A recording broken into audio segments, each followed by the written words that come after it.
Hello. എന്താ ഇത്രയും ദിവസം വിളിച്ചിട്ട് ഫോൺ എടുക്കാത്ത? ഇപ്പൊ നമ്പർ മാറ്റിയപ്പോഴാ വിളിക്കുന്നേ? അല്ല എടുക്കുന്നേ? സിജിന്റെ ഹസ്ബൻഡാ? ഞാൻ കൊറേ ദിവസം ആള് വിളിക്കുന്ന, ആള് ഫോൺ എടുക്കുന്നില്ല. ഒന്ന് നിങ്ങളിപ്പോ ഗവൺമെന്റ് ആശുപത്രിയിൽ ഉണ്ടെന്ന് ഞാൻ കണ്ടിരുന്നു. ഒന്ന് താഴേക്ക് ഇറങ്ങി വന്നാൽ എനിക്കൊരു കാര്യം സംസാരിക്കാനുണ്ടായിരുന്നു.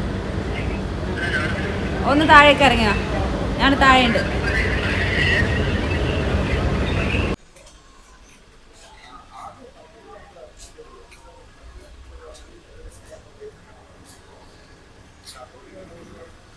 ഞങ്ങളായിരുന്നു വിളിച്ച ഇപ്പൊ. നിങ്ങളെ വൈഫില്ലേ സിജി, എന്റെ ഒരു ഫ്രണ്ടാ. അപ്പൊ അവളെന്റെ കയ്യിൽ നിന്ന് ഒരു 10,000 രൂപ വാങ്ങിനേനു. പക്ഷെ എനിക്ക് തന്നിട്ടില്ല. കൊറേ ദിവസമായി ഞാൻ വിളിക്കുന്നു, ഫോൺ എടുക്കുന്നില്ല. ഞാൻ ഇവളെ കയ്യിൽ നിന്ന് വാങ്ങിട്ട് തന്നതാ. ഇപ്പൊ എന്റെ വീട്ടില് ഭയങ്കര പ്രശ്ന. ഞാനാ ചേച്ചിക്ക് കൊടുത്തേ. ചേച്ചിയാണ് വൈഫിന് കൊടുത്തേ.